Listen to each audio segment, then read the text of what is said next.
И здравейте хора, аз съм Хара. Днес ще ви покажа как да се регистрирате, свалите и настроите Bandicam. Първо ще минем към регистрирането, защото свалянето ще има линк в описанието. Като го цъкнете, не трябва да заплащате нищо, ще ви вземе ето това.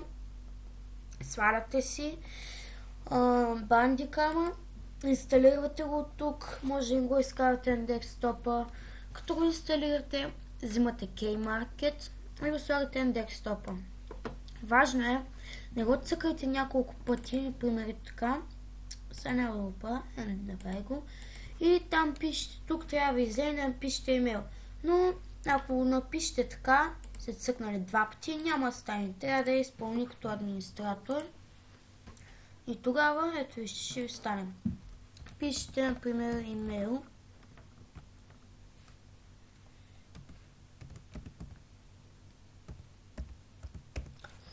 Добре, и цъкте регистър.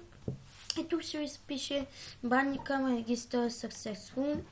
Добре, излизате от всичко и влизате в Bandicam и ще ви вземе ето това. Тук ще трябва да пише нерегистрирана, нали, ако не сте регистрирали. На мен първоначално, като го направих от това и ми пише пак нерегистрирана, пробвайте няколко пъти, докато не стане само така Bandicam и надписа www.bandicam.com ще го нямам. Сега за настрояването е много важно. Ето тук автоматичен пълен запис. Трябва поне 24 часа или колкото искате време на запис. Например, ако сте го направили тук на 2 минути и вие снимате 5, клипа ще ви спре на 2 минути и нататък няма да стане. Ако се направите така, той ще ви снима до 24 часа, но вие можете да го спрете. Така че това е много хубаво. За видеото. Запис топ. Може да го направите с който искате клавиш. Аз съм го направил така, защото F не ми работи. F1 и такива. Без курсора, без мишката, когато снимате. И тук много е важно формата видео да ви, ако сте с силен компютър, се оправят както искате, но аз на YouTube 720p, защото може да лаги. Така. Изображение се снима с клавиш 3. Аз съм го направил така. Можете с който искате. Като аз съм го направил и вие направите, защото е по-хубаво.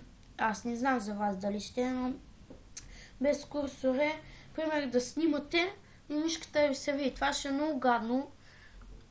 Формата го направих аз, трябва да е на нормално качество, защото ако е високо, има вероятност, като снимате играта ви заби и всичко да отиде. Така. Че това беше само да ви покажа това. На целева ще ви вземем Direct и разширен прозорец, мисля, че беше. Сега не искам да цъкам да не ми спре клипа, защото се провали. И ако сте на Direct, това значи, ако сте го включили, искате да снимате значи на игра, например като World of Tanks, Minecraft, The Forest и такива просто игри. На разширен прозорец са игри, както аз сега правя. Разширен прозорец за, например, искате да снимате за игра в интернет или както аз сега правя. Мисля, че това беше хора, много ви е харесало. Лекнете клипа.